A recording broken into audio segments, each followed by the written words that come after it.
What up? It's your boy T Run Reaction. If you're watching right now, today's music Monday though, so we'll kick things off. We're continuing the DJ Max videos I've been reacting to as of lately for checking on the story about some of your favorite dance music songs. I thought I did, but I do kind of getting a lot of poppers to check these out as well too. While I'm listening to some of these dance music, was heavily got me brought it back to listening to them because of my video I react to for track live evolution of samples and dance music though. So this one right here is something I saw on the playlist. I had to check it out though, and some other ones as well too. But this is definitely the main one right here. This is basically the song that put house music got the uprise of house music on the map. This song right here was not only a great moment in black music as well too, but dance music in general as well. Inspired a lot of songs going down the line, including some hip hop house songs, including one of the infamous hip hop house songs "I House You" by the Jungle Brothers, and it's been remade and remixed as well too. One of my favorite remake of this song is by Chijami. This is none other than Marshall Jefferson's infamous house classic, "Move Your Body." Now, Marshall Jefferson, from where I is one of the OGs who was part of the uprising of the infamous house music that was started as underground and became a big thing later on in life though as well too though, especially in the black music, especially around the late 80s and then down through the 90s as well too. He's one of the forefathers along with Todd Terry and Frank Knuckles and a good amount of others who also will be. Will this music also bring out a lovely voices of dance as well too, which I will take one of them out after this as well too. But before saying first, we're going to check out the story behind Marshall Jefferson's infamous single "Move Your Body," the making of a house classic. Let's get it. Man, this is hot. Oh man, this is a groove right here. So I called up on the house. I said, "Hey man, meet me in the studio. We're gonna do a song." Hello, this is Marshall Jefferson, and this is the story of "Move Your Body," the house music anthem. As it happened, back in the day. Gotta have house music all night long. And a fun fact about Marshall Jefferson is I got kind of beat making when he has a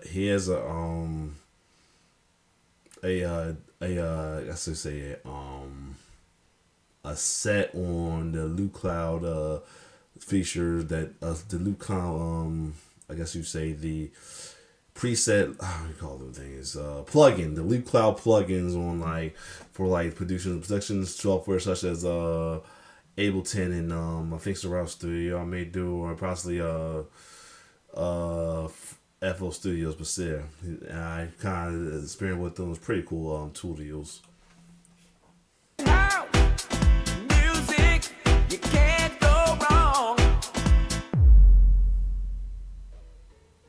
I was working at the post office, hit these keys and type in postcodes and stuff like that. Working at the post office was this girl named Lynn Montgomery. Lynn took me to the music box for the first time. I was all the way house music ever since. That was like late '83. Now I brought it back to my boys at the post office and I said, man, we're gonna make records and stuff. And that's when we started calling ourselves On the House, because we were on the house. On the House was me, Kurt, Rudy, and Tom. Nice. I was at Loop Records one time and I saw this record. It said Jesse Saunders, hot, hot, hot, hot. So I bought the record, took it home, and I said, this is crap.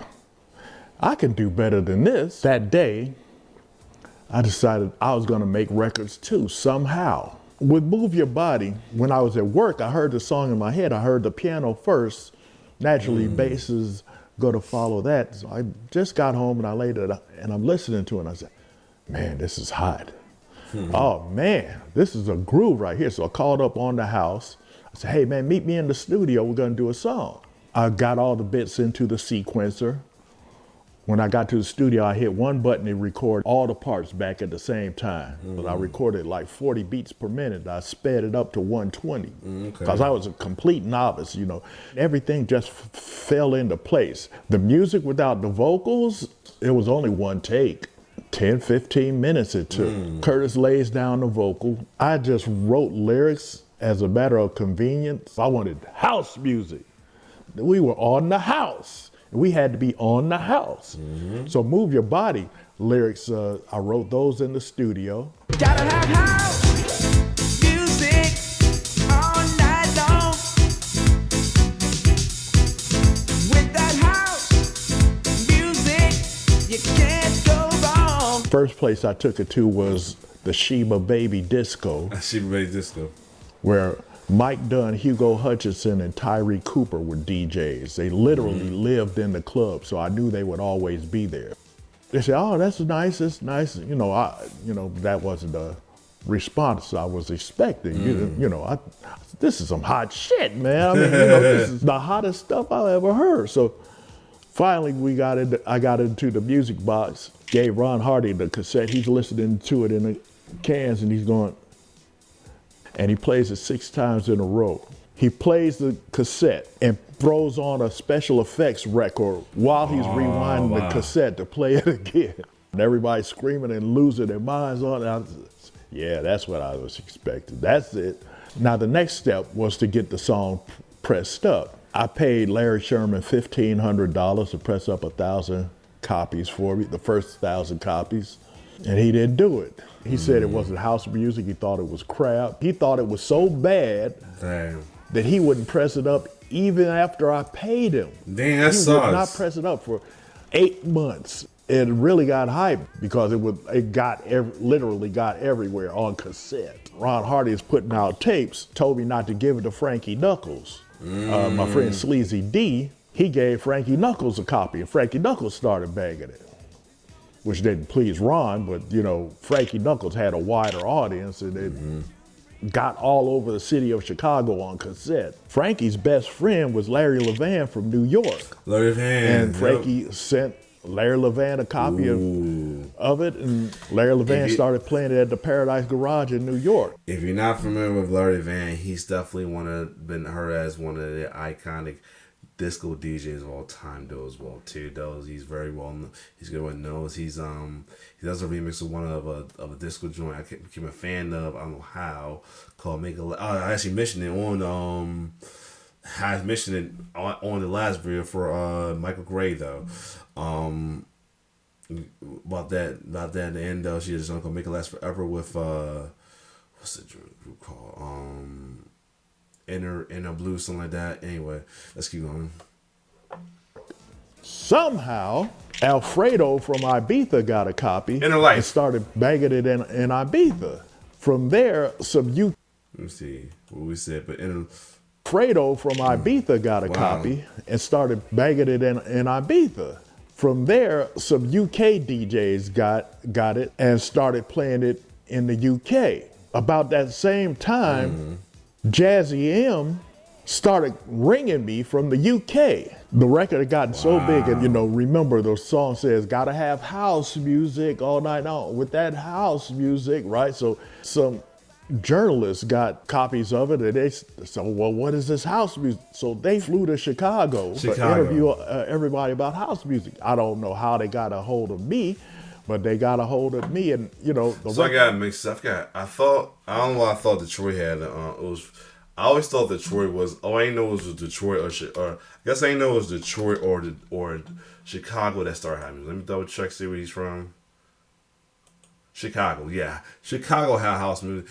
Then it was Detroit that then I guess in Detroit started techno. Then I'm trying to remember which Detroit. I couldn't know Detroit. Then they started techno. I'm guessing that's where they started. I forgot which one started which. Techno. I forgot which of that area started what though. I knew Chicago was one. I think I thought Chicago did house and Detroit did techno. Not the way, but not the way around. I was confused at first. I try to remember, but still, yeah. So Chicago did the house music. Okay, I have to think about that. Thank you for reminding me. Record wasn't even out yet. Every club, when Move Your Body came on, it was nothing like it, man. The song before it even came out, people were just losing it when it came on.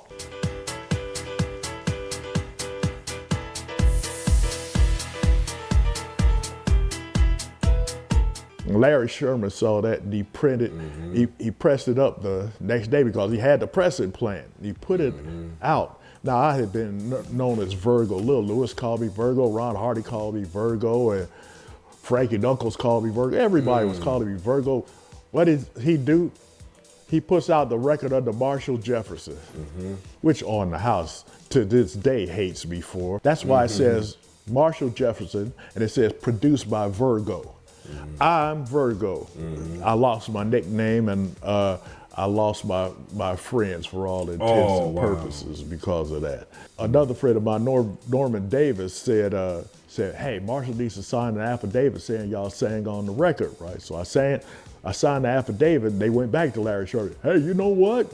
I put Marshall's name on the record because Marshall signed a contract and I gave him $150,000 for one song.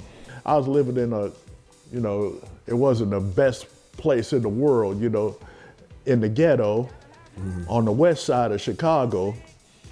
I said, if I got $150,000, I wouldn't be living in this lap of luxury. I didn't even get a refund for the $1,500 that I paid to get it pressed up. I feel like I got ripped off. I didn't get any money for my biggest hit, and I paid to get it pressed up. So I don't feel like I got a fair shake on that. I thought I got the rights back 10 years ago, but evidently I'm still fighting for a last bits of the sound recording. That's the music industry, though. You may have the biggest hit, but it's like you don't. Sometimes you don't get that much paid for the biggest hits you have in your life, man. That's what's crazy. Wish me luck. That house music, you can't go wrong. Give me that house music to set me free. Lost in house. In the beginning, I performed it. We actually had On the House go on the road singing it. Curtis on lead, vocals, me and Rudy on background. Now, the first time we performed it, we performed at a New Jersey club. They went nuts.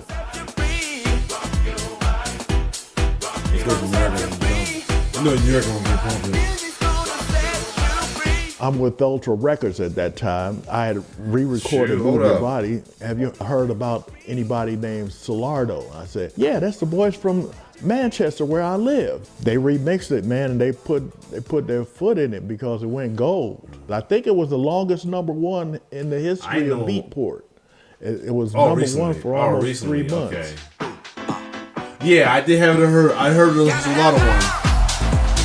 I did hear the Solardo one. I told you my favorite one is the one by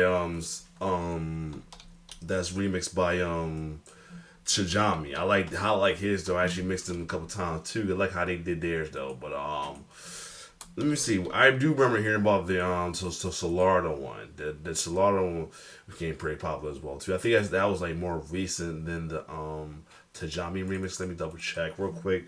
I'm on Google right now. Yeah, called Future House. Yeah, Tajami joint came out 2015. And the Solardo one is newer. Okay, Solardo's kind of newer. That's why. Because Ron Tom was doing deep mixes on Mixcloud. The Jamie one was out at the time. Solardo came out in 2019. So yeah.